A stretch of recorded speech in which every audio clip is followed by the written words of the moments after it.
there, but they like the package. And that's precisely the key to scaling up this financing for development, which is to provide these asset classes which are consistent with the risk-return parameters that govern the behavior of institutional investors. And then this can be scaled up. And I hope that you can do more of and more frequently of those things. But I think that there are other platforms that can be built alongside that. I think that this is a great role model that will be followed by others, other multilaterals and other partnerships that we can see. Now, two other issues which I want to mention, which are particularly important in order to remove some of the barriers that prevent these things from being even more more scalable, have to do one, in addition to all the policy issues that you can think of sounder national policy frameworks to diminish macroeconomic political risk and all that, that's fine. But there are two things which are very important in my mind. One is the issue of regulation. And that's something that we need to reconsider. And having spent a good part of my time in the fund, taking part in the process of helping overhaul financial regulation after the global financial crisis, I think that this has served the world extraordinarily well. Okay, but it's true that with the passage of time, there are certain aspects that may be necessary to review to see if some of the perceived amount of risk which exists in some key parameters for capital and liquidity in the Prudential standards are consistent with the actual reality. And for that, you need data. You need data like the GEMS database. You need data based on the micro sort of experience of financial institutions. So there may be some sort of recalibrations at the margin that may be helpful going forward in order to make these structures flow even better. And then there is another thing, which is the local currency risk. And there is some risk which is non-diversifiable. And I think that, again, that's an opportunity for the private and the public sector to collaborate, because if we look at the financing which is provided by multilateral development banks, regional development banks, the majority of it, about 70%, is in a hard currency.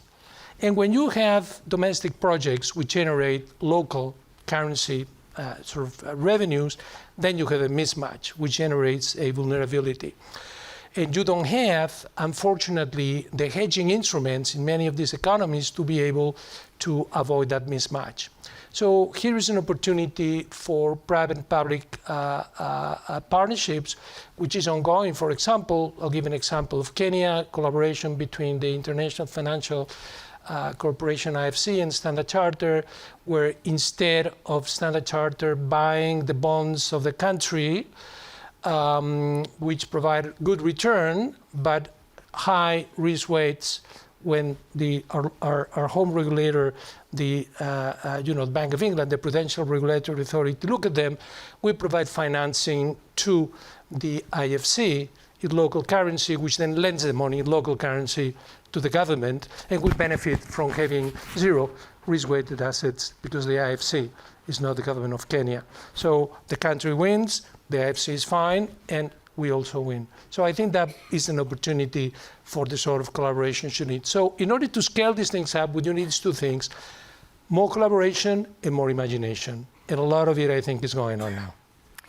We're going to come back to several of these themes that have been raised, but I want to turn to Natalya, who brings a little bit of a different perspective to this panel, who brings in more of sort of the fintech and sort of emerging finance and innovation lens. So, Natalya, I mean, we've talked a lot about some of the initiatives going on at the World Bank and some of the innovations in financial instruments and more traditional financial products. But what do you see from your perspective as some of the most promising private-public collaborations? And here come like the buzzwords. So, I mean, from my perspective as a technologist, everything that we're seeing as for promising growth is in digital assets, and especially like post-Genius Act passing, and then in AI. and probably two words people are maybe tired of hearing or are very interested in hearing more about. But I think the growth catalyst isn't necessarily just from the tech itself. We don't talk about what is the underlying growth catalyst underneath that technology. And I think it's really about unifying data and information. So specifically unifying information in real time across different types of AI agents, or unifying information across different stores of value, whether that value is held in cash, treasuries, stables, or whatever, tokenized fund or deposit is of the flavor. And when you think about that concept of unifying data and information as the catalyst for growth, you're really thinking about, okay, how do we actually achieve interoperability? How do we achieve accessing this data in more real time? And really moving against the grain on all of these fragmented systems that have allotted us with very different data sets that now we need to sort of figure out how to use AI agents or how to use digital assets to pull that information together in real time for us to actually make better decisions in how we allocate capital. So what we've seen is that investors in the space are moving away from investing in interfaces, but investing in infrastructure. So that infrastructure could be programmable financial infrastructure, right? So tokenized funds, stable coins, or tokenized settlement and custody services. That could also be on the AI side. Obviously, AI has a multitude of applications, but let's just talk about it from a financial perspective. So AI for transaction management, can you predict liquidity requirements for a bank, or can you automate certain consolidation efforts between cash assets and yield assets? And so when we think about those two prospects, then you kind of move into okay, well, how does this basically affect the public and private sector partnerships? Because a lot of AI and digital assets is being driven by the private sector itself. I think the collaboration with the public sector then comes at the intersection of saying, okay, if we're really focused on new infrastructure plays, then the public and private sector should be in charge of coming up with standards that actually support those infrastructure plays. And I actually think the standards really should be focused around again, managing data and interoperability methods better so that that data can be more useful for the decisions that are driven by a lot of the organizations that are represented here on the stage. Natalya, I want to stick with you, and then we'll get back into a little bit more of some of the lessons learned from everyone's experiences with these private-public collaborations. But you've been involved with the BIS Innovation Hub, the World Bank Innovation Lab, the G20 Tech Sprints. I mean, can you give the audience and give us a sense of sort of what your lessons learned from that are? I mean, these are kind of, enablers for technology and innovation. But I hear a lot from the fintechs that it stops at pilot and we don't go to scale. So I love this question. Can you tell us a little bit more about what your experience has been? So I think when we think about World Bank, G20, BIS, they're really connecting with private institutions and technologists to co-build or crowdsource or set standards. So those are the three principles. I'll talk a little bit about what we saw with the World Bank and BIS and G20, and then some of the pros and cons of these public-private sector partnerships. So with the World Bank, essentially they have kind of a standalone innovation lab that's really focused on doing one-off small tests, POCs, and pilots within the emerging market sector. They actually recently did something that felt a little bit more than that, where they were actually, it was called Bond Eye. It was a project where they basically showed a full bond life cycle using DLT technology. And a lot of private sector banks and institutions were very involved with that. And so that was something that was more highlighted versus a lot of we've worked with the World Bank a couple of times, and it's been a lot of POCs and pilots, and they take that data and they create some sort of report, right? But then how does that actually get to impact is a little bit of a longer story. Then you have the G20. So the G20 works very closely every year with whoever is leading the G20 presidency to run something called a tech sprint, where they pull together, hundreds of technologists, and, they end up picking like a top 10, and then they end up picking sort of like a winner for that.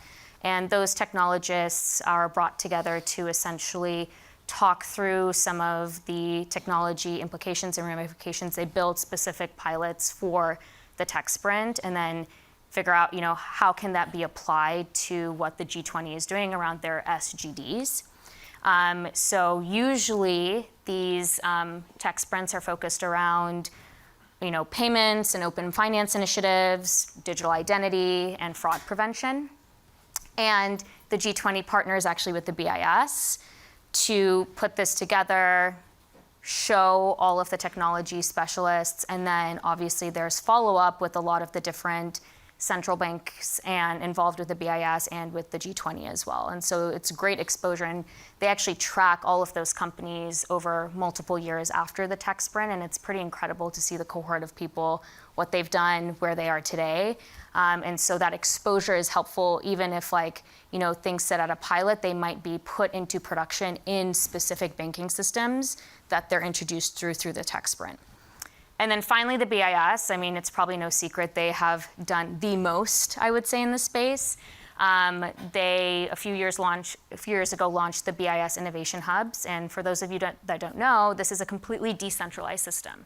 So every BIS Innovation Hub is its own sort of like company, its own hub. They have their own set of leadership team, own set of technologists.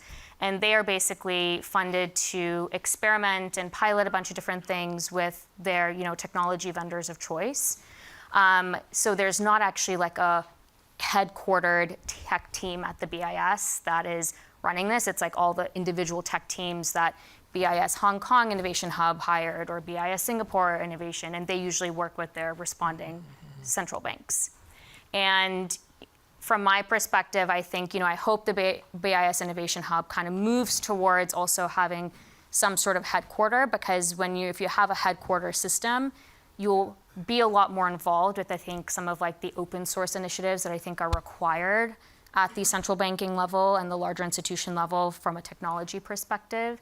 But the BIS has actually done the most to move from POC pilot into actual production systems. So I'll give a few examples. So Project Enbridge, this was a cross-border digital currency project.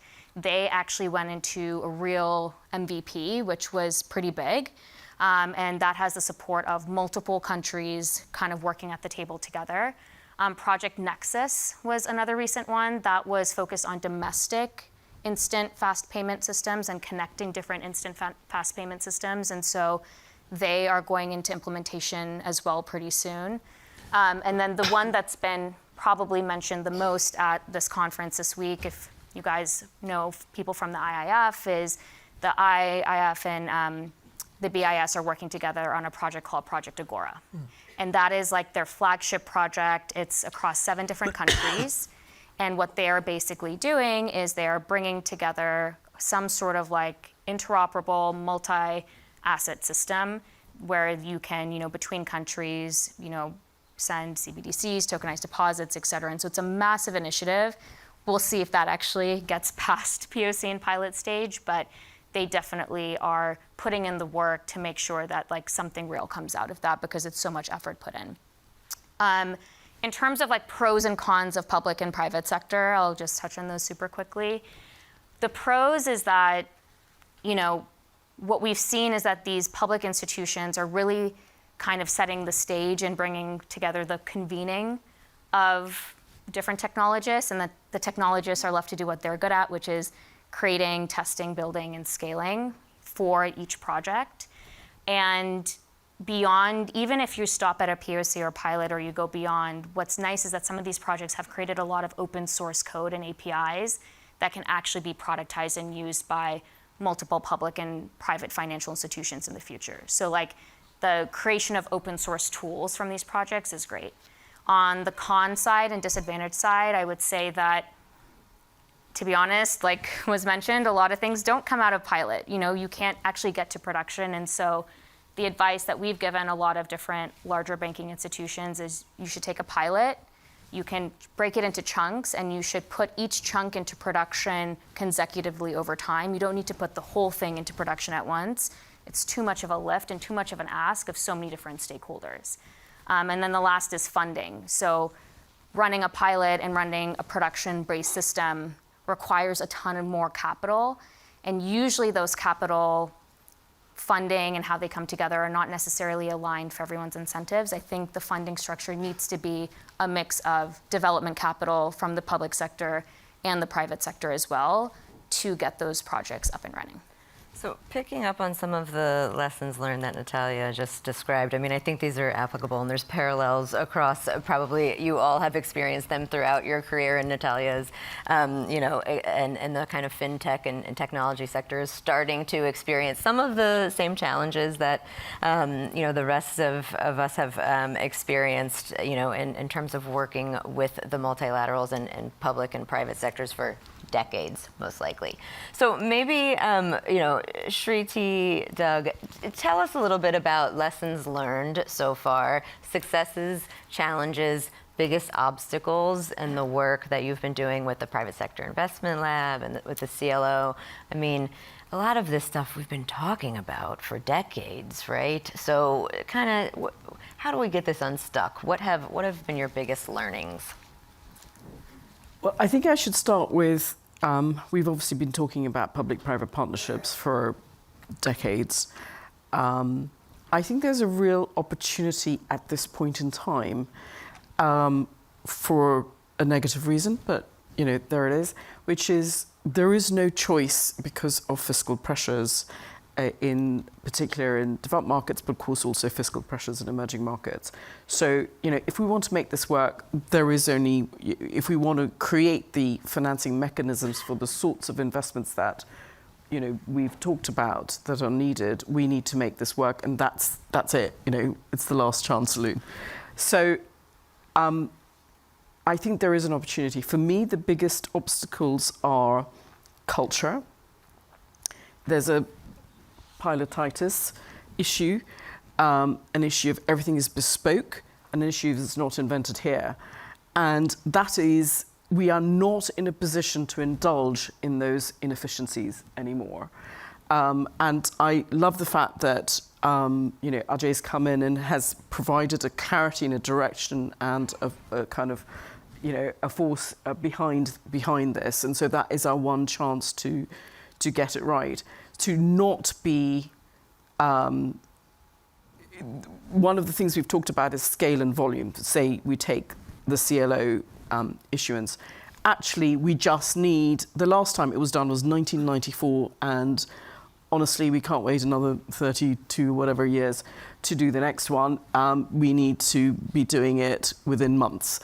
And that needs all of the multilateral banking system to come together, not worry about where it was invented, to standardize their documentation, to get on and pull it and issue it.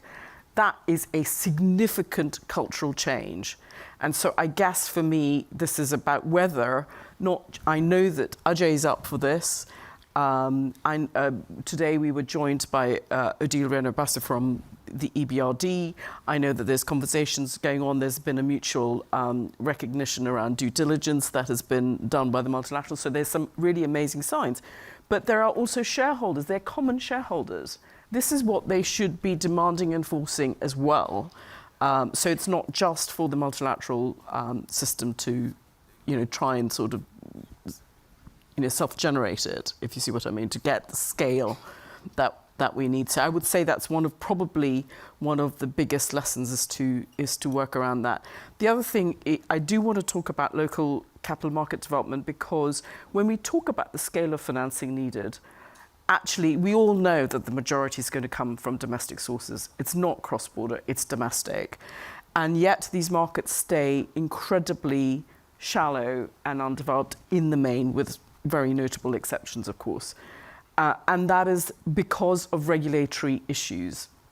So if you have natural demand from insurers and pension providers because they've written 30, 40-year liabilities, they need to have a match in the asset class. They need to buy 30, 40-year securities, bonds from the local market, they are incentivized and sometimes mandated to only buy sovereign debt.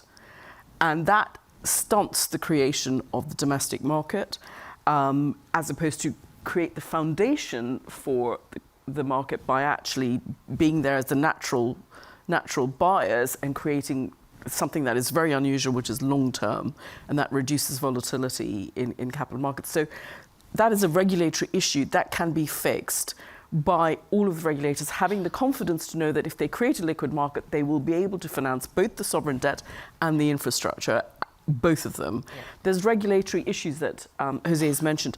If you have a guarantee from the World Bank system, you could still have a very high capital charge. That's ridiculous. Natalya talked about interoperability of data systems. Actually, it is around regulation and the fact that there are no interoperable data laws around the system. This is regulatory change. So I think the second area I would say, one is culture, and the second is the regulators really need to get with the program and sort of update themselves and stop being analog. And let me come from Doug, let me come from two different angles and start with public-private partnerships with the view of what we're trying to do is create jobs and create growth. Yes. And there is a need for public-private partnership laws that actually work. There are not that many countries that have public-private partnership laws that work. In fact, just in this country we're sitting right now, there's only 17 states that have effective public-private partnership laws which allow you to build a project that is operated or sold or transferred between the public sector and the private sector. One of the barriers I find is that too many governments think about investment in infrastructure as an expenditure, not an investment. And they look at it how it's going to go into an annual budget process instead of thinking about it as a much longer term investment, which is going to create jobs, it's going to create an opportunity for growth, it's going to create a positive benefits that are going to impact the entire economy. So I think that infrastructure and this public-private partnership is such an important aspect of what we're trying to bring the financial capital to.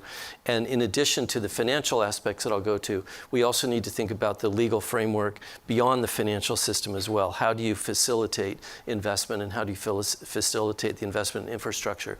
Now, some of the barriers that Shriti's spoken about, let me just get a little bit more granular because we've looked at as we're trying to put together these coalitions of the private sector and the public sector for bringing the financing.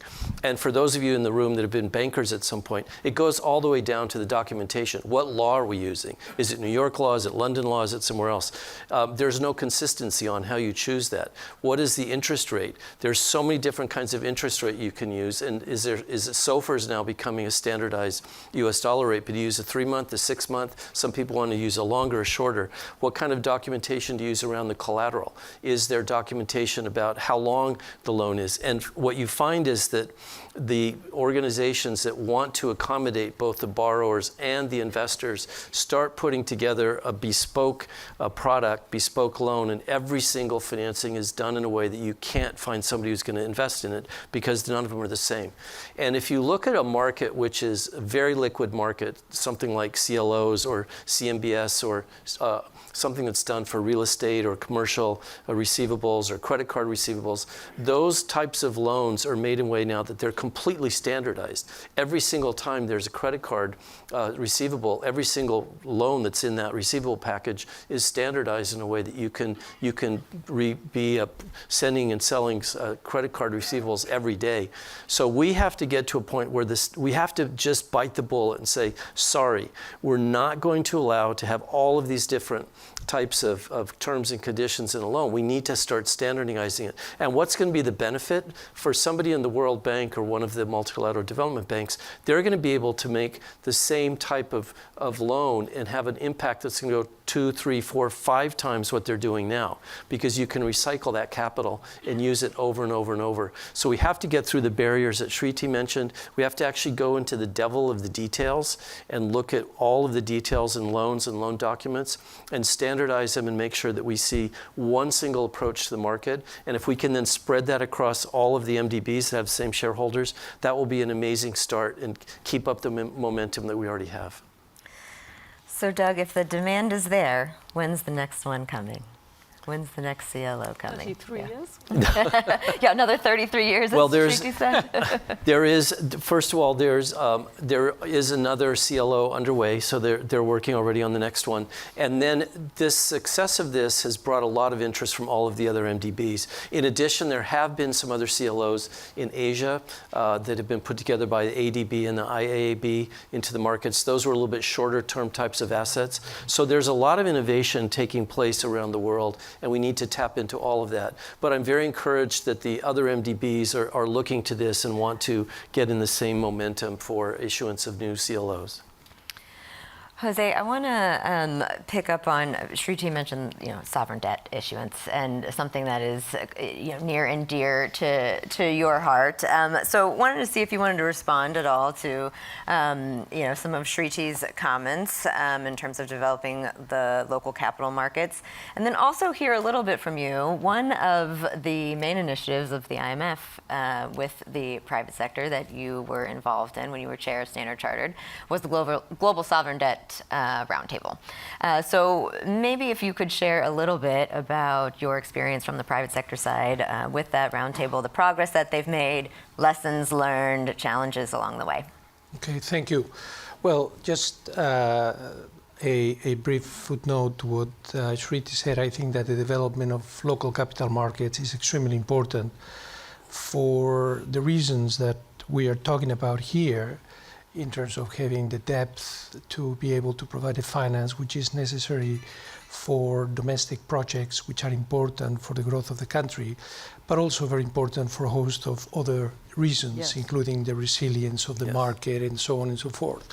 And we have very clear historical examples of emerging markets that have developed their local capital markets, and that has contributed a lot, not only to their growth, but also to their macroeconomic and financial stability. So I think that as long as you have a diversified base, it's extremely important. Now, going back to the question of GSDR, I think that we have been talking so far about the collaboration between the World Bank Group and the private sector through the experience of the Private Sector Investment Lab. There are other examples of collaboration, and the one that you bring up of the Global Sovereign Debt Roundtable, which has been sort of launched by the presidency of the G20 together with the IMF and the World Bank about 2.5 years ago, I think is another example of this collaboration. And this is a good thing, because if one looks at the problems that the world faces and the international financial architecture, the issue of the debt is an important one, the public debt. Of course, we have public debt, which has been increasing in advanced economies, but where the thing is most vividly felt has been in low-income countries and middle-income countries, which have gone through very difficult episodes. And that is, I think, where the Global Sovereign Debt Roundtable has been focusing. It's an inclusive conversation, bringing in not only the creditor countries and the debtor countries, but also the private sector being represented, the banking sector and the non-banking sector there. I think that this is important. And I think that during these years, there has been some important progress achieved. That progress has not had yet so tangible results in terms of its main purpose, which is speeding up the processes of debt restructuring. But I think that there have been some important things that have been achieved, and that with the passage of time, I think we'll be able to play a bigger role. I think there have been agreements on things like the perimeter of debt restructuring. There have been agreements on the need to share information early between the public sector and the private sector. And when I say the private sector, not just to bondholders, but also to other commercial creditors which are non-bonded or holders of non-bonded debt, like banks providing commercial loans or other commercial creditors which are not bondholders. That information sharing at the early stage from the point of view of the IMF, sharing the key parameters of the framework under which a program is based, the debt sustainability analysis, providing on the part of the debtor country early information on how they want to go about restructuring to all of the players, both the official creditors and the private creditors. The official creditors, once they have agreed something, sharing that information immediately with the private sector. All of these things are now part of the conversation, and things have been moving forward. Another thing which has been important is an agreement on the comparability of treatment, which is very important in these debt restructuring processes between different parties, between the official creditors and the private sector creditors. That's also something that there's been some agreement. But where things are not yet satisfactory is on a key issue which has to do with transparency, debt transparency. And this is something that complicates enormously the debt restructuring processes. I think that one of the things where progress needs to be made, and I think that this is going to be happening hopefully over the coming months, is on the treatment of non-bonded debt, basically bank loans and other loans which are not in the form of bonds. Because bonds have collective action clauses which allow them to come together faster. But when you talk about bank loans, you don't have those provisions. So it's much more complicated. And, there are also issues regarding the fiduciary responsibilities of banks. And therefore, that's part of the conversation that needs to happen in the coming months. But I think that it's good to have these sort of conversations and to try to move forward in this domain. And there are other initiatives which have joined the Global Sovereign Debt Roundtable, private sector based, like the London Coalition, where we aim also to make progress by complementing those efforts. Yeah, Doug, maybe just to pick up on that, ratings agencies are an important part of the sovereign debt architecture. You want to share a little bit about your experience with the GSDR? And Yeah, so when it comes to rating agencies, and obviously I cannot speak on behalf of the analysts, the rating agencies have a very transparent approach to working with the markets by having a criteria. Over the last 15 years, after the financial crisis, the rating agencies spent time understanding what were the implications of the data which came out of the financial crisis, what were the implications of the different defaults that took place, what were the different types of asset classes that had problems, and then they've gone back and completely reiterated and iterated on their criteria to ensure that they're issuing relevant ratings and relevant criteria and relevant methodologies. In this case here, it's very important that the rating agencies are part of the dialogue because of the definition of a rating, especially when you get to a default rating, and what that can mean for a country losing access to the capital markets. So it's really important that the rating agencies are gathering the data and they're part of the dialogue. If I may add something to what Doug said, which is very important, we have seen a number of restructurings recently where there is an agreement between the IMF and the country on the program, where the official creditors are in agreement, where the private bondholders are in agreement, but the rating agencies do not take the country out of default because you still have the non-bonded commercial debt basically provided by banks not restructured, because that has been left to the end of the process. And therefore, the country cannot get out of default. And then the banks, you cannot continue lending to a party which is in default because you cannot do it under your rules. So that's why it's very important to have this debt restructuring so that not only the private bondholders, but also the banks and other non-debt holders come earlier, the information sharing processes and in the creditor committees, so that these things can happen faster, so that the credit rating agencies can take the country out of default when they consider the restructuring completed, rather than these things dragging on because the country suffers because they don't really regain market access fully. Shriti. I just wanted to say about the other end of the spectrum around sovereign debt and indebtedness in the current environment. José is talking about and then where we all work and have some familiarity about certain emerging and developing and low-income countries that have debt distress. But we are in a very different world right now with extraordinarily high levels of indebtedness in the developed market. And some of them, we do talk about them showing emerging market characteristics, shall I say, which personally I find a little insulting for emerging markets. So we just need to think about how the rules might be rewritten if there is, other ways of dealing with developed market debt, including, financial, repression and other things. And the second thing I want to say is it is so important, everything that we've been talking about, getting the perception of risk in emerging markets to match the reality better. And one of the common themes of today's discussion, Doug, this morning was really around data and the matching of data.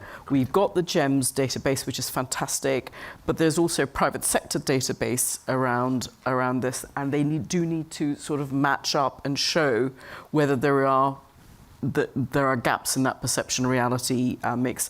And in particular, we talked about the performance. If you're doing an originator distributor or any of the other structures that Doug has talked about, it's the underlying portfolio's performance that we need to understand. It's the debt security that's issued that we need to understand. It's the equity piece we need to understand.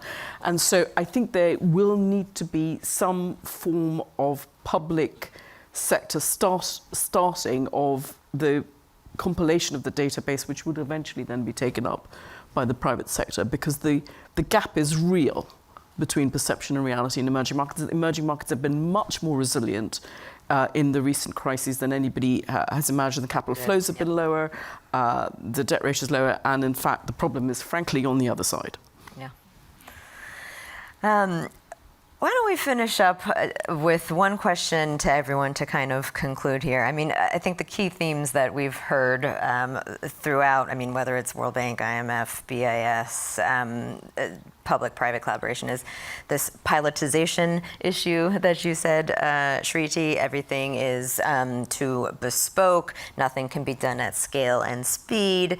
Regulation needs to be right-sized. Coordination amongst the system needs to be better. A lot of challenges. Again, we've been talking about many of these challenges for decades and decades and across various institutions.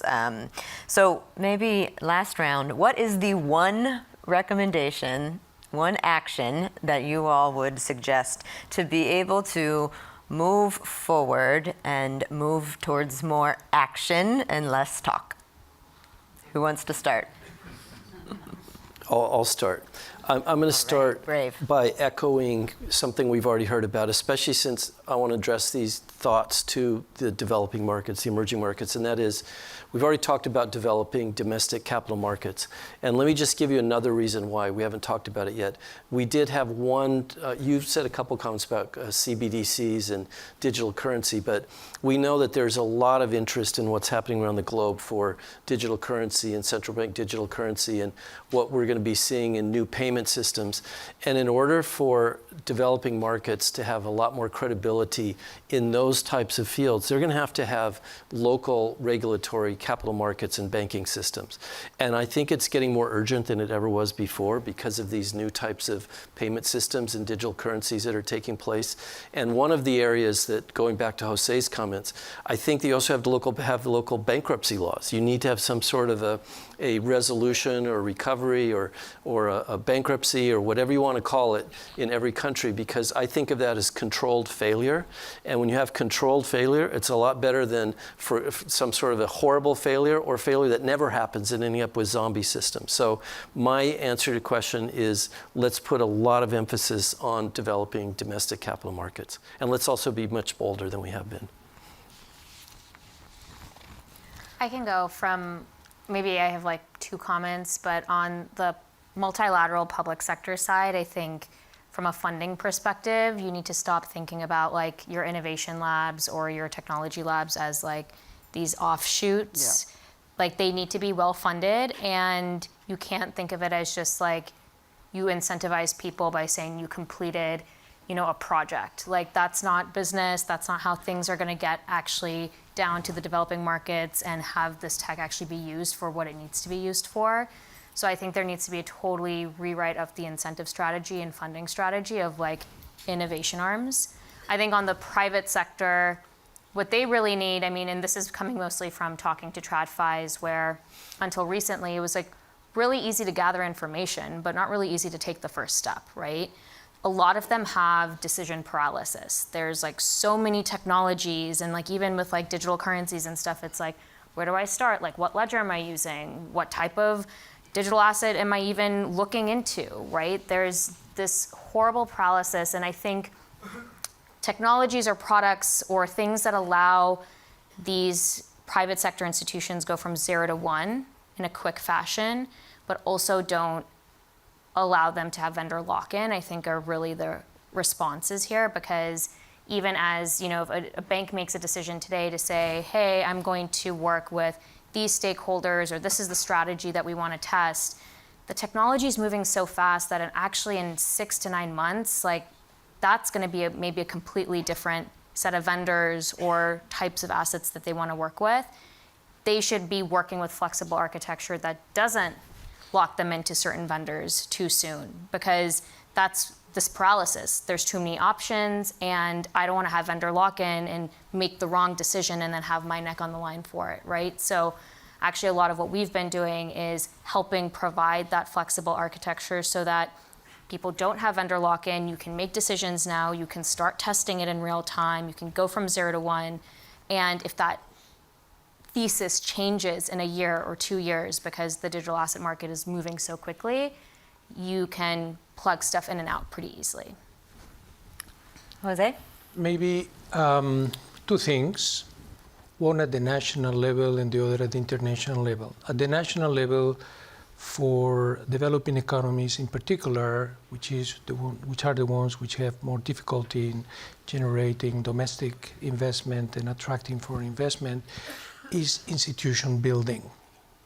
The example of bankruptcy law that you were mentioning, Doug, is very important. We can add quite a number of institutions which are extremely relevant for these countries to be able to generate the volumes of domestic investment, to attract foreign investment, and to have the right sort of structures to channel, to allocate this capital efficiently. So that's something that we don't have enough of, and we need to have more of at the national level for these countries.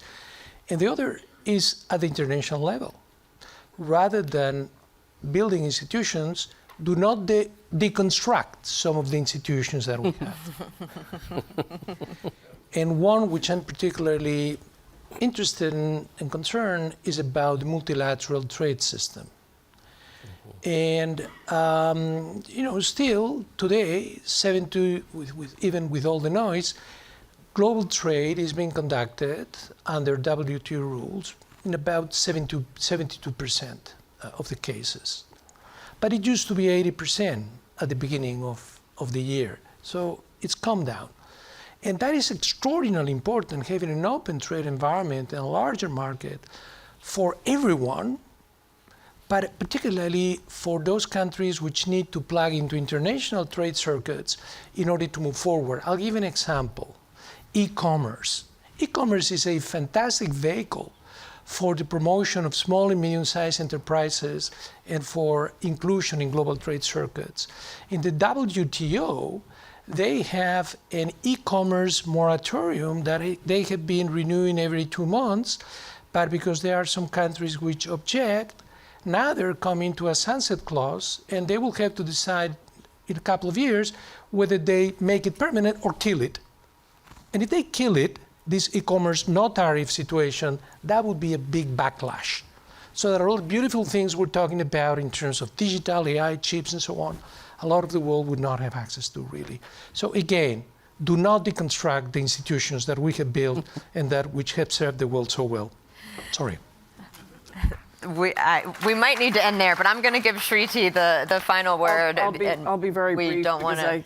I'll be brief because I think I've made my views quite clear. I think it would be the creation of an asset class that is both cross-border and domestic, that requires volume and scale of issuance, that requires harmonization and standardization, that requires a change in culture in these organizations and with the regulators. and we're on our way. I think so. All right, join me in thanking all of the panelists very much for their insight. Thank you. Thanks.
All right, let's keep the show on the road here. I'm absolutely delighted. I guess I should introduce myself. I'm Rebecca Patterson. I'm Vice Chair of the Bretton Woods Committee. I'm absolutely thrilled to be here today with World Bank President Ajay Banga. And we're going to spend the next half hour or so talking about how he's transforming the World Bank, right? Easy, no pressure. That's the setup? Yeah, exactly. And you're going to explain step by step how it's happening. So, I grew up in the private sector. I'm coming down today from Manhattan. And when I think about multilateral institutions, the word efficiency doesn't always come first to mind. But I feel like one of your North Stars for the World Bank has been creating efficiency, not just in name, but in execution, in the day-to-day work of the World Bank. I think we heard about it last week with an internal reorganization that was announced.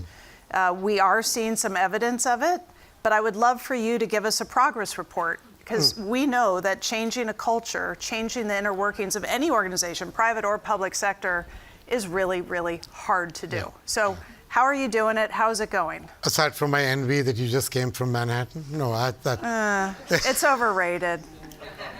That's where I live, for God's sake, on weekends. He lives there too. First of all, thank you guys for having me this evening again.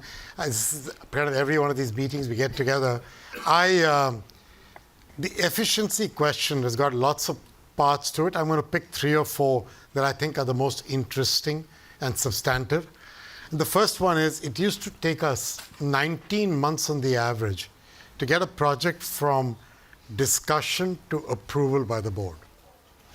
And if you think about 19 months to get from discussion to approval, and that's before you start construction, then if you think about a democratically elected government at the other end that's got 4 to 5 years in its term, you're 2 years into the first term before a project is approved, let alone before a shovel breaks the ground. And to me, that's an inappropriate way of working with this topic. You lose people's attention. So we've gone now to 19 months is down to a little over 12 on the average already. But inside the 12 are projects that I don't think I can speed up, like a hydroelectric dam, which will take 3 years to get approval, because it's complicated in its construction, but also its environmental and safety kind of challenges around a hydroelectric dam. Important, but difficult to do, high risk in that sense. And then there's health clinics in Kenya that are getting approved in 30 days. So I want more of the 30 days ones to come through, but not at the cost of chasing a number down on a weighted average basis.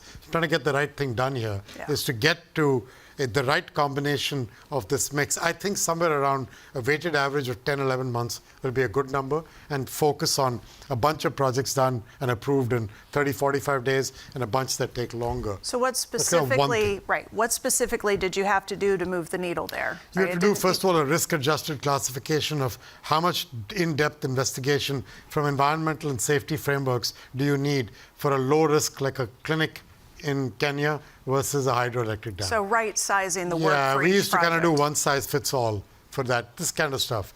Second is the number of people involved and clearances. As you know, in all institutions, private and public, people tend to get involved beyond what need to be involved. And you've got to just sort of... Shocking. Yeah, you've got to make sure that you remind people that they don't need to be involved in this one. And then it does lead to a catharsis. Yeah. So there's that going on, and a mix of those kinds of things. The second thing that is interesting, which people used to complain about, is, the World Bank Group has got 5 parts to it. There's the IDA, which is the poorest countries, IBRD for the ones that have come out of the poorest situation, IFC for the private sector, MEGA for guarantees, and ICSID for the settlement of investor disputes. And as you can see, we love our acronyms, and we have a vice president for acronyms hiding somewhere in the building. And one day I'm going to find the guy or lady and shoot them. But then while they're around, they keep generating these acronyms. So we got these 5. On the ground in many countries, that would mean multiple country people to deal with. For a client most projects end up being public-private partnership in some way. Imagine having to go through the public side of the bank, separate from the private side of the bank, different due diligence requirements, different underwriting, different people to talk to, different time frames they worked with. We're kind of going through that, and now in 40 countries, we have one country manager. All countries will be one country manager by the end of this fiscal year. So that will change the client equation with us. Oh, huge. That's a big difference. Yeah. The same way, in the middle and back office, we kind of put together the CFO's office. One treasury is coming together. So the natural hedges inside our treasury books of different parts of the book will come to play. We'll be able to leverage the balance sheet better. We're putting together our knowledge bank, which is a big move.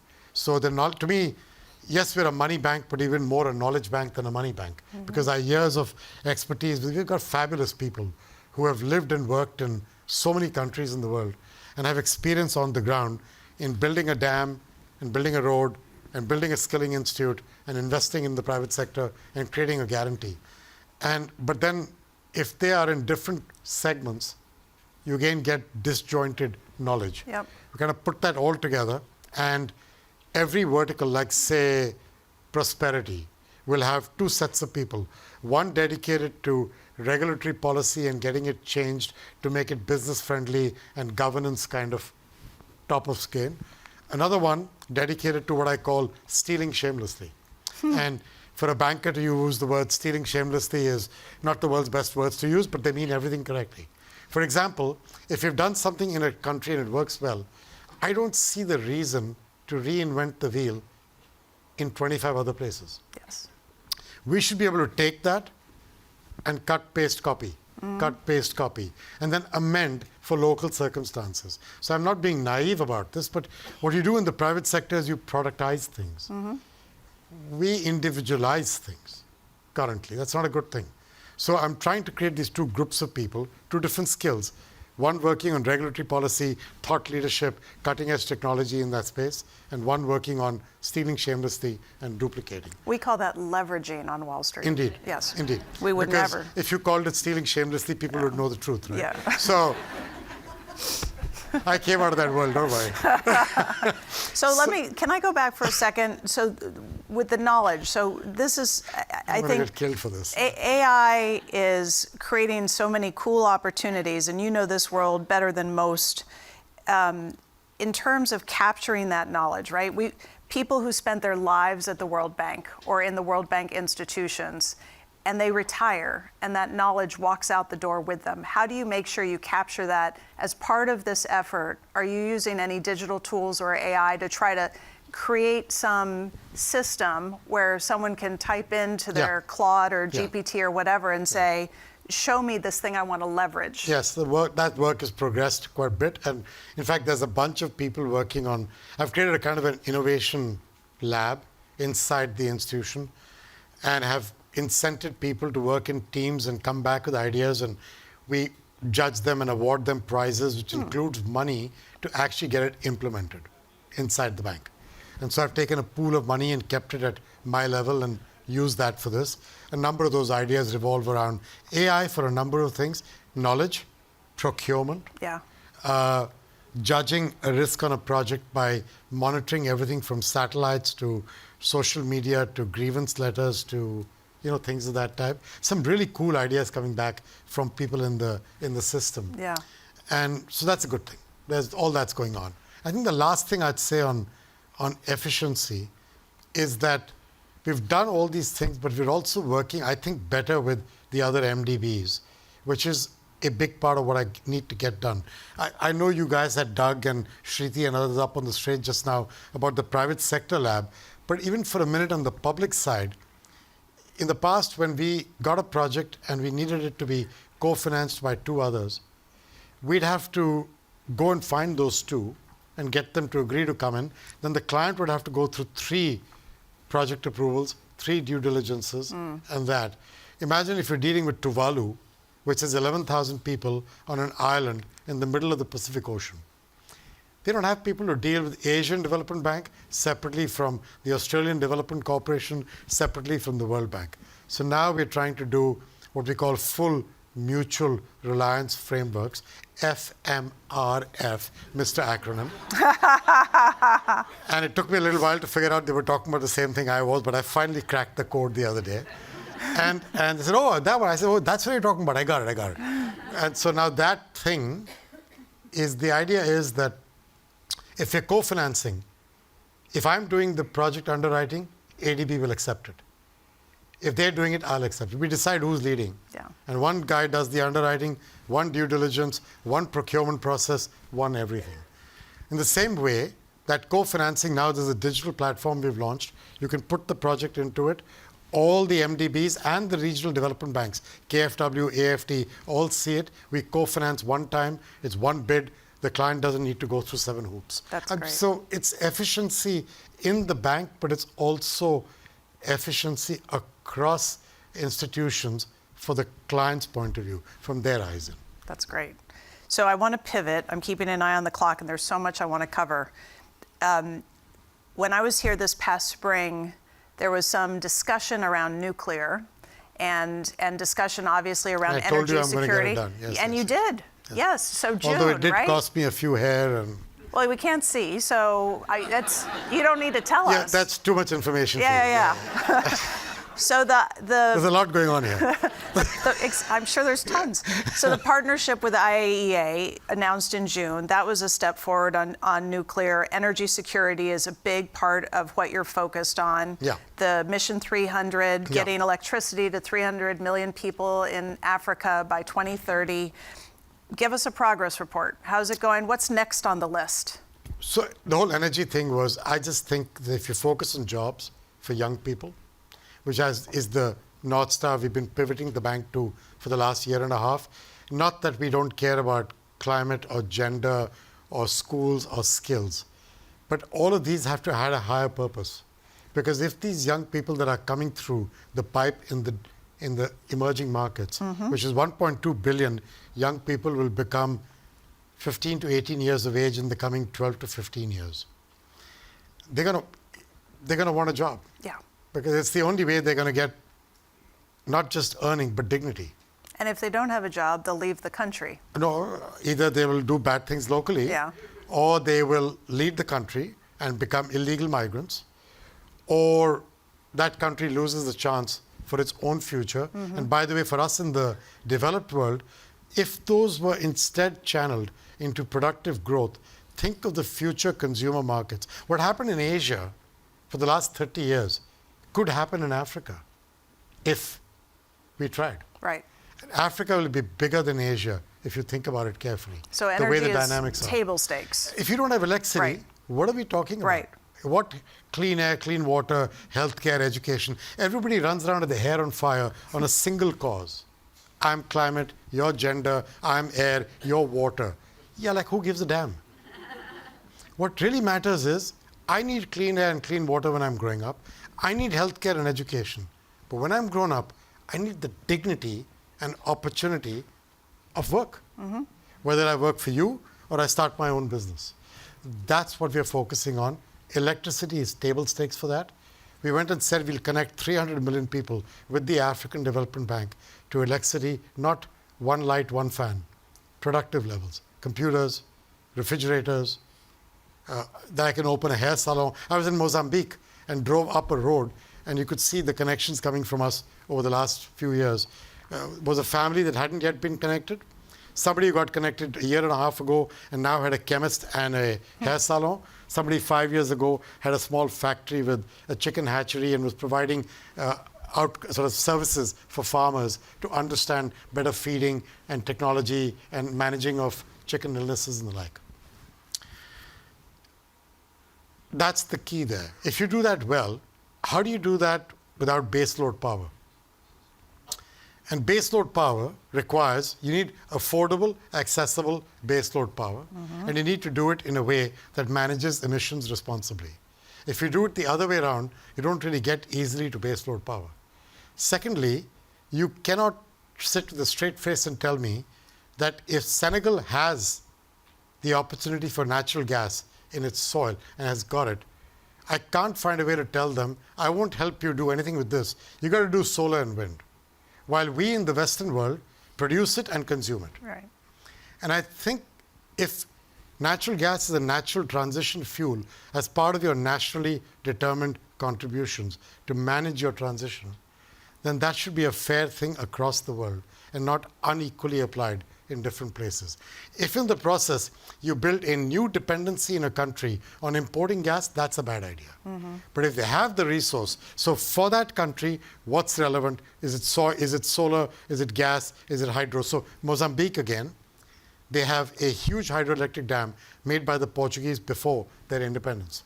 But that same river flows through 4 or 5 sort of hills later. You could put up 3 more dams at a much lower cost because the big dam manages the force of the water, and you could generate 4 times the electricity they got today and use it to export into the regional grid all the way from South Africa, which desperately needs the electricity, into other countries. In the meanwhile, in the north of Mozambique, they have natural gas that Total and Exxon and Eni are working on. So they're the ones extracting it. We're helping with midstream and downstream. Right next to it, they've got huge solar power systems that we've helped to put up. This is a country building a diversified energy matrix that fits its needs, both for its citizenry, but also to fit into the regional grid which creates corridors today for electricity, tomorrow for trade. And those are the kind of things we're trying to do with this. Now, in that, nuclear may have a role to play in certain kinds of countries. Those that already have an existing nuclear plant, and you could work with them to extend the life of it. Others where if the IAEA tells me that we could work with them, I want to go with the IAEA because they're the experts in evaluating safety and the right systems. And then work with them tightly. We signed an MOU with Rafael Grossi, so we basically work together on this.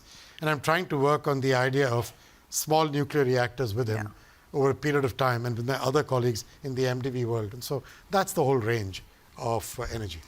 And what's your time frame? I mean, small modular nukes. Modular nukes to me are somewhere 5, 10 between years. 3 and 5 years Done. before you figure out how to coalesce around one or two technologies. Yeah. Till you do that, you can't get to scale. Till you get to scale, you won't get the cost down. So this thing is kind of a circular logic. There are 5 or 6 technologies out there. We've got to stop developing new ones and try and figure out which of these are the best bet to play, coalesce around 2, get those to scale, and then you'll get it to work. You know, people don't know this story, but France, as you know, is highly reliant on nuclear power. How they got there was back in after the Second World War, and when they started going nuclear, they standardized on one kind of nuclear technology, one kind of construction. If you came to the government of France and said, I've got a whole new thingamajig here, and I can make it this way, they would say, come back after 3 years. And if I came back and said, I'm just copying what the other guy did, they would give you permission in 6 months. That's stealing shamelessly. That's really important. That's how they built their nuclear system at that time. And I think standardizing, getting costs down, and through scale, kind of what we did with, you know, computers and phones and batteries and solar cells and computers, and that's the idea. So you said. But you're still a few years away. You said the word standardized, and the panel before us also used the word standardized in a slightly different context, which was the private investment lab. And we've been talking a little bit about the private sector getting involved with a number of things already. When I was coming down here today, and some friends of mine who work in investment houses that trade bonds, they were so excited about the CLO. So excited about the CLO. And I know the panel covered this in some detail, so I don't want know to. anybody else who gets excited about a 3-letter word called CLO. No. This was exciting because they want to buy this debt. You think about this year. This is a fascinating year, Ajay. You have emerging market bonds outperforming most developed market bonds. Yes. You have emerging market equities outperforming most developed market equities by a lot, partly because of the weaker dollar, but even without it, by a lot. And so the idea of having diversification and different types of instruments is exciting to people. Yeah. So we heard from the previous panel, but I want to hear it from you as well. What's next? Can you scale it? How long is that going to take? And you're going to compare what I said compared to what they said. Yes. So you'll know how much Doug Peterson was bullshitting you, right? So Doug and I are very old friends and colleagues. We've worked together for 25 years. And I really am grateful to all of them for doing this work for us. They've got other things they could be doing, and they're spending a lot of time, Shriti and him and others, on helping us. So don't get me wrong on the jokes. But I'm like that. I've got to keep myself smiling, otherwise I'll shoot myself. So the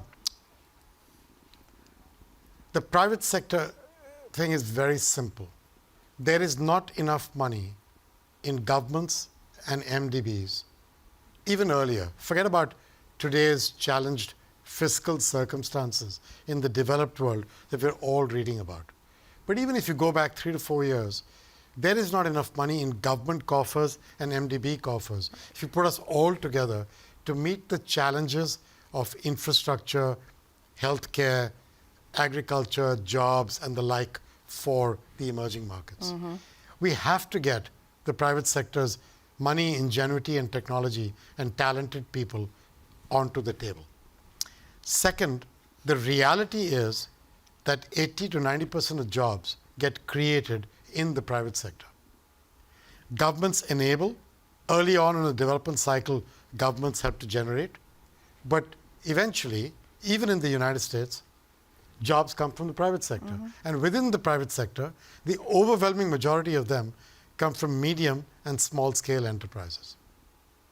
They may rely on large companies to get the wherewithal for them to grow, whether directly or indirectly. But that's where the jobs come from. If that informs you, then trying to plow your own furrow yourself is not going to be a good strategy. So that's where the private sector lab idea came from.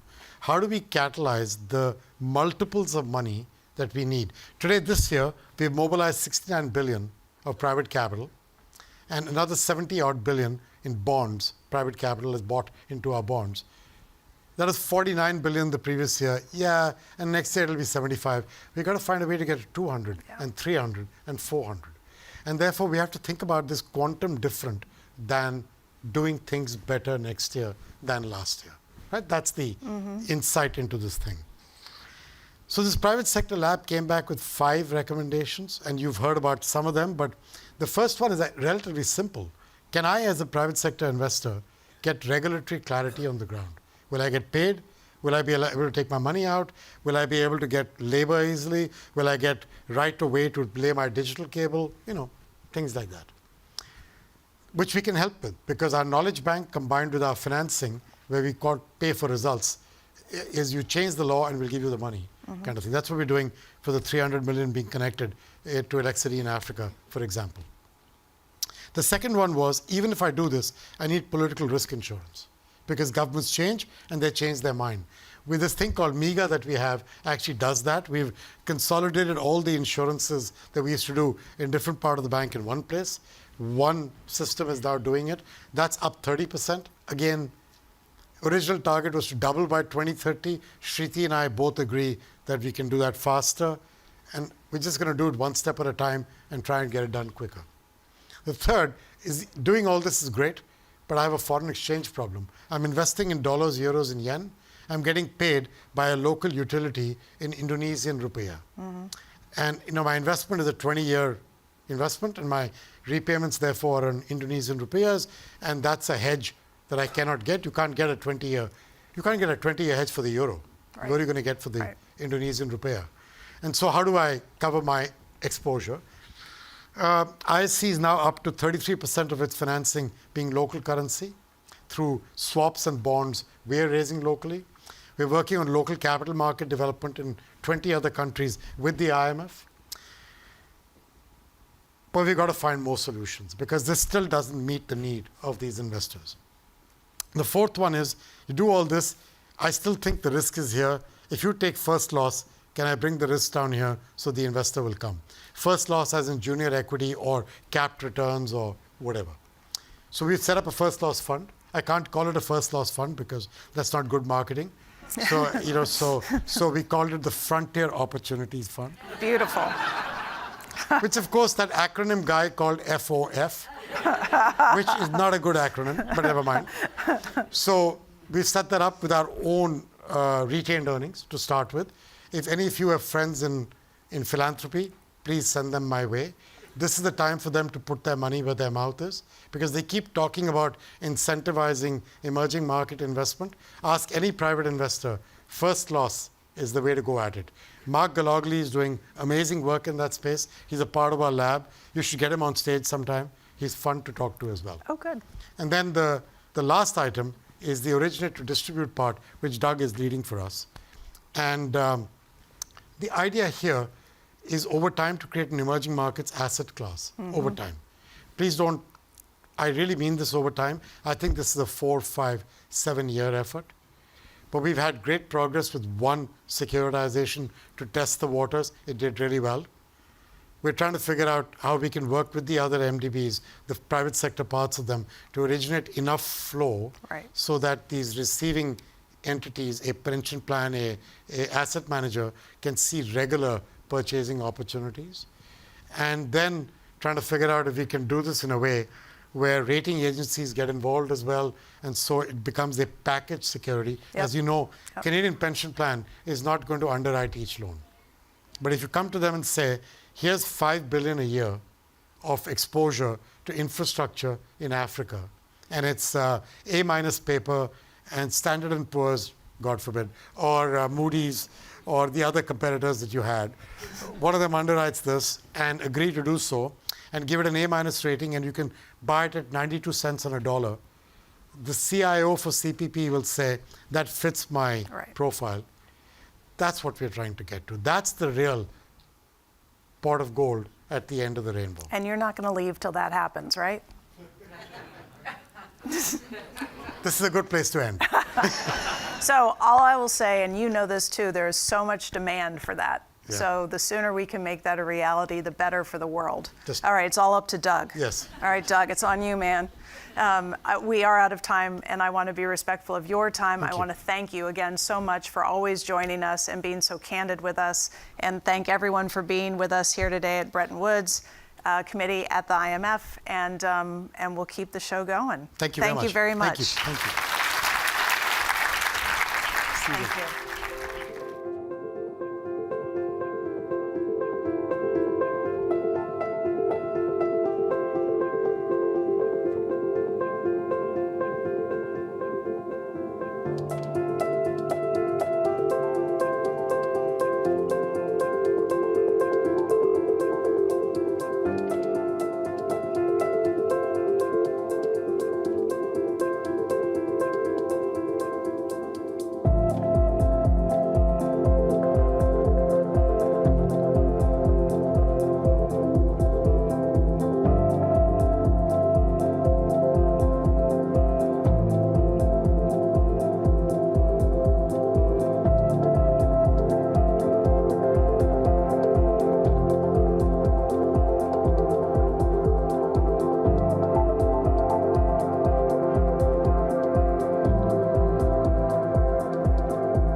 Good afternoon.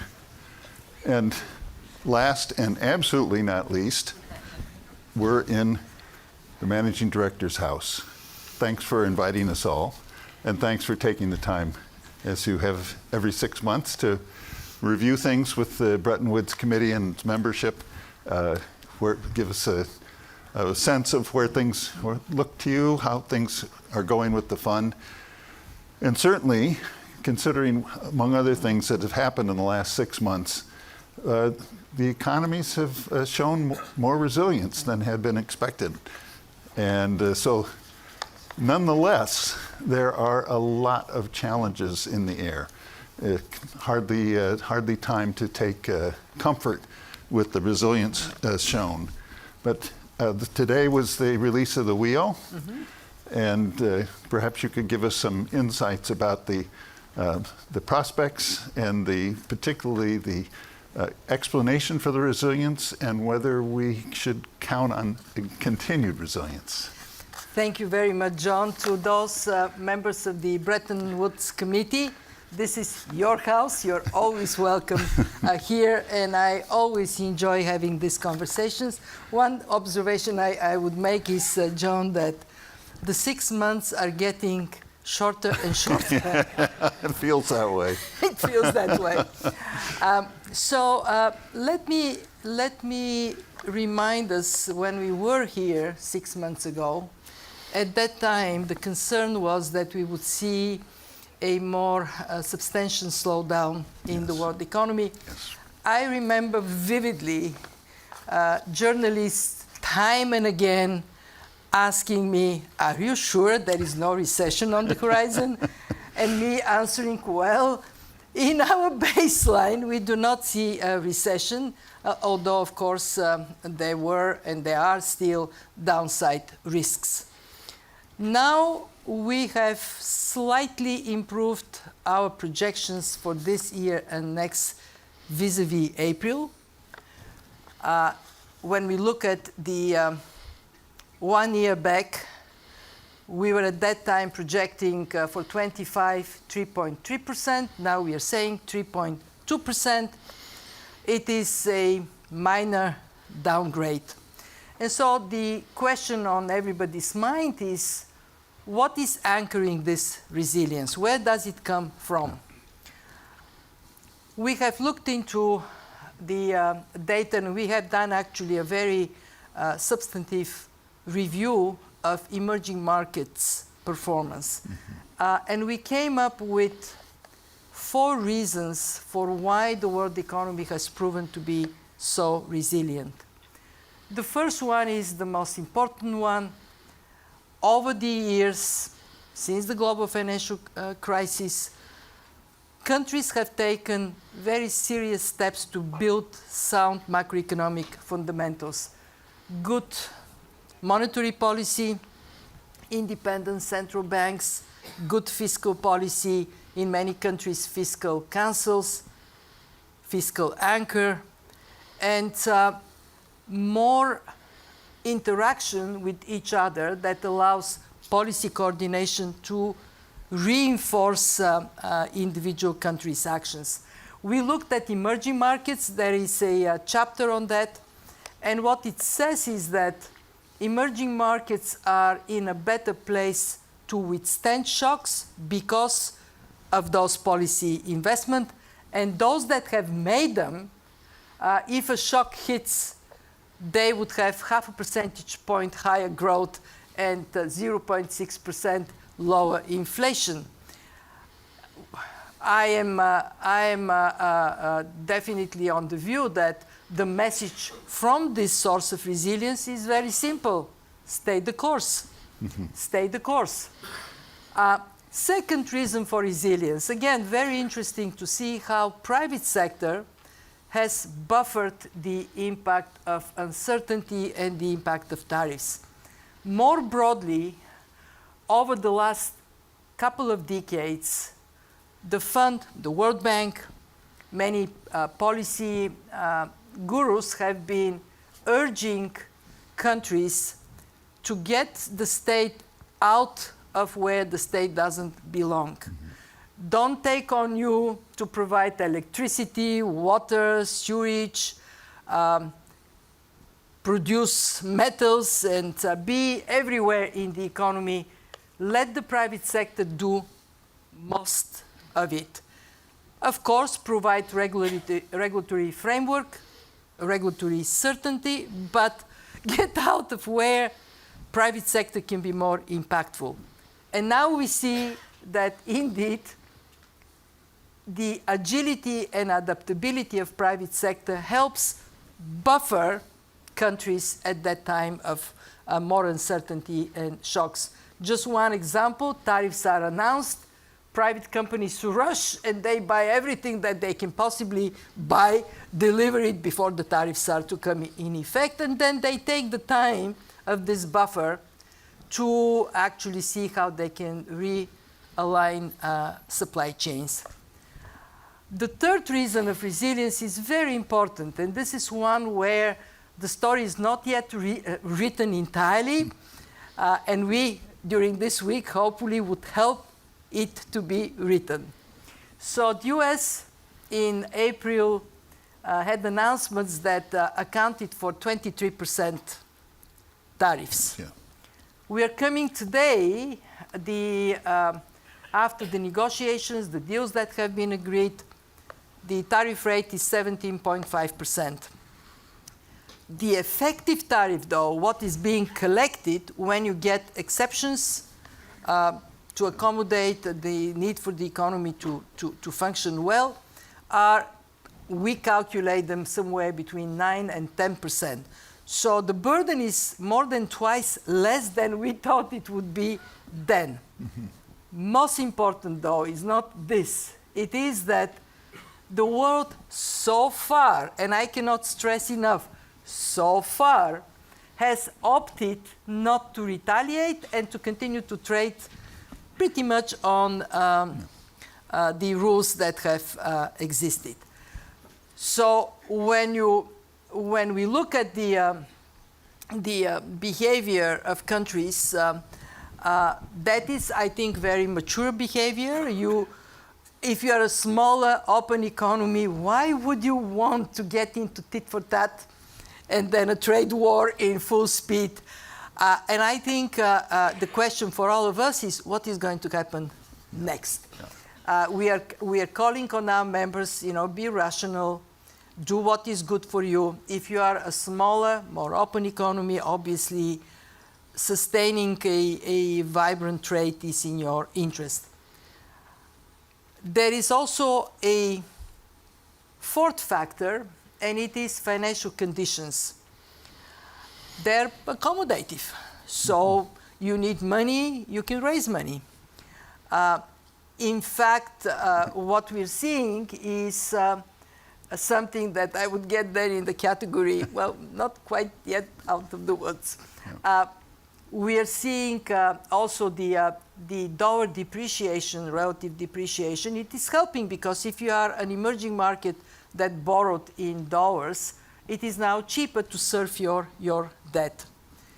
However, so we say better than we feared, but worse than we want it to be. Why worse? For two reasons. One, growth is still relatively slow. And two, debt is very high. So these two things are a huge headache. And we are in this week, we will be talking with countries on the importance of fiscal consolidation, medium term, do it carefully. Obviously, you have to pay attention to your people and how you bring them with you.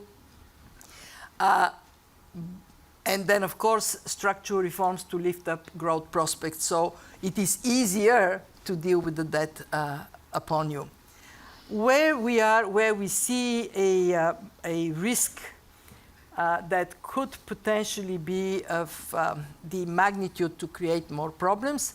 In other words, we are saying, yes, we are resilient, but this resilience has not been fully tested yet, is when we look at valuations. So they're stretched, and they're particularly stretched in one area, investment in tech, in artificial intelligence. So this is a bet, a very big bet. If it pays back, fantastic. Then our problem with low growth is gone, because we would see increase in productivity and we would see increase in growth. What if it is either slow to come true or doesn't quite materialize? What then? What if people panic and say, oh, I put all my money there? And then we have other new things that are a big force of potentially creating risks, like digital money, stable coin, very big pickup. Actually, we had a seminar today on the future of finance, and I was reminding the audience that in 2009, Bitcoin came to life. For the next 2-3 years, it traded 1 cent per Bitcoin. And then it started very slowly moving up. And I was asking the audience, how many of you are saying, why didn't I buy $100 worth of Bitcoins then? But when you look at the progression more recently, I mean, this is now a $4 trillion asset. Bitcoins, yes, only 300 billion, but they moved from nothing to 300 billion so quickly. So there are things that are happening in a world that is changing very rapidly. Geopolitics is what it is. Technology is advancing very quickly. Demography is a huge potential risk because we have one part of the world aging and shrinking and another part of the world growing, and the money is where? In the part that is aging. How do we, I'm sure Ajay talked to you about how do we make it so that money goes to create jobs where jobs should be created. So that's our story of the week. I read the media, how they react. So half say, oh, it's worse than it should have been. The other half says, oh, it is better than we feared. So I think we got it right. Excellent. Now, you brought up digital finance. It seems clear that changes are occurring in the financial systems, not in expectation, not just in the advanced economies, but one that will affect everybody. This is the monetary fund.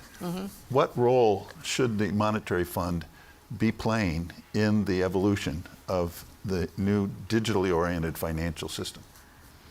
I actually was asked this question today, and I would give you an abbreviated version of my answer.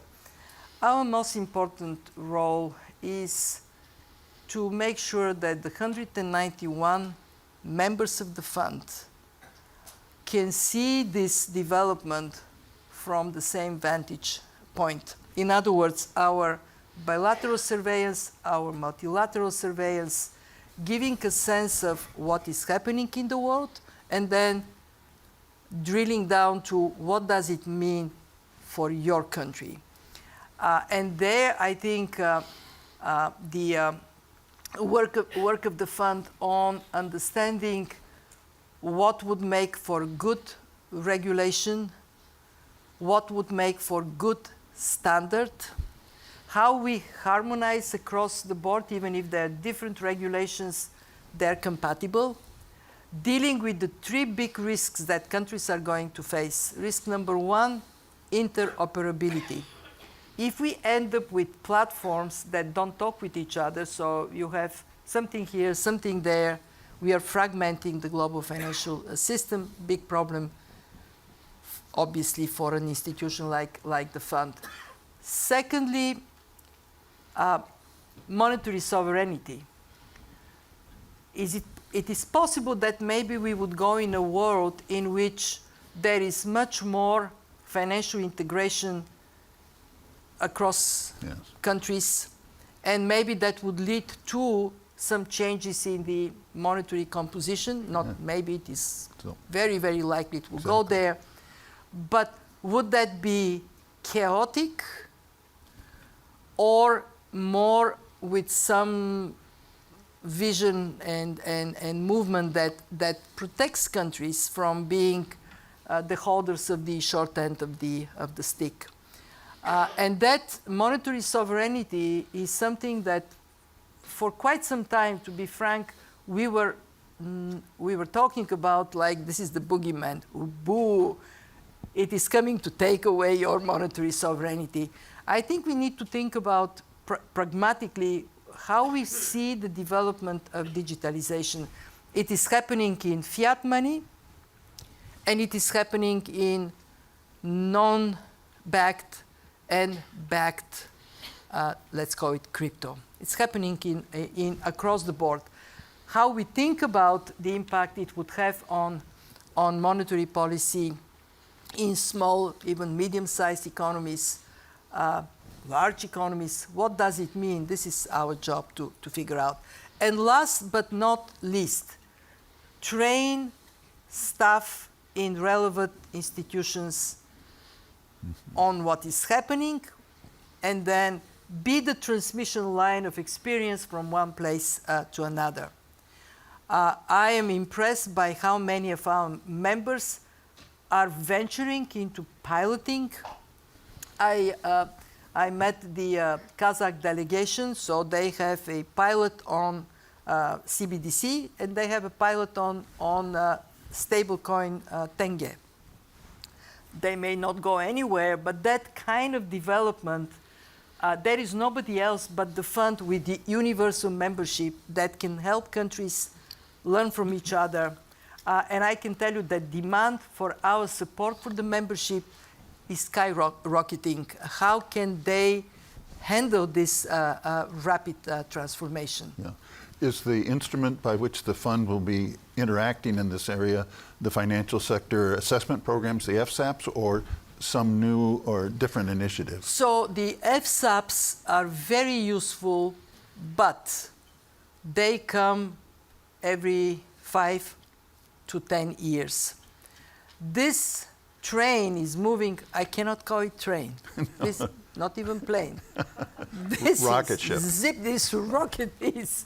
So we have to think more actively how to use bilateral and multilateral surveillance because they have the right frequency for us to see what is going on, what is happening in the regulatory environment, and then help countries see the same picture at the same time. Yeah. Which, by the way, one big thing we are doing this year is the comprehensive surveillance review. And I can tell you this is where we need to think through all these questions and how we can be equipped to answer them. How will you go about this, conducting the review? I mean, as always, when we have 3 big reviews: the comprehensive surveillance review, the review of conditionality, and the FSAP review. And as always, when we have reviews, we do quite systematic and structured consultation with the membership, with the expert community, with the CSO community, so we can get perspectives before we go. We do very thorough analysis of past experience. So we would look at what have we learned from programs, from surveillance, from FSAPs. We actually presented to our board the stock taking on a review of conditionality just last week. And then we would get all these inputs, and then we would work on what do we believe is working well, so don't touch. Where do we need to go on the surveillance review? Another thing that is coming that we need to assess and see what we do about it is regional surveillance. The world is regionalizing. Yeah, it is a multipolar world. So you have some regions that are now discovering that they can go in deeper integration. ASEAN, Gulf Cooperation Council. Should we continue to do bilateral surveillance and multilateral global, or we need to plug in where this matters, where these forces of regional integration, trade integration, financial integration are so potent that for our understanding of direction to travel and for our support for the countries, we have to do more. As you probably know, we have one really deep instrument. This is the Euro area surveillance report.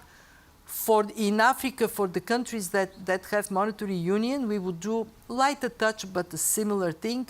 And maybe we have to move in these 3 layers, bilateral, where it matters, regional, and multilateral. But these are answers we have to answers we have to find, mindful of our resource constraints. Because one thing I want to say to the Bretton Woods Committee and friends, one thing I'm very proud of is we have committed to flat real budget. Our budget today is what it was 20 years ago. When I'm leaving my position, of course, you never know, so don't swear on that.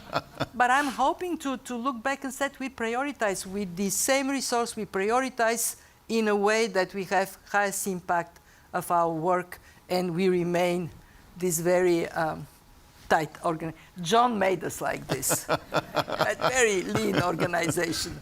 We prepared for the global crisis at the request of our membership by reducing headcount by 10%. Now, yes, here. And since then, flat.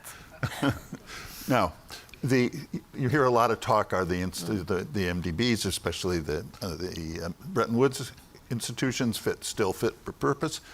In this review, are you finding good engagement among from the membership?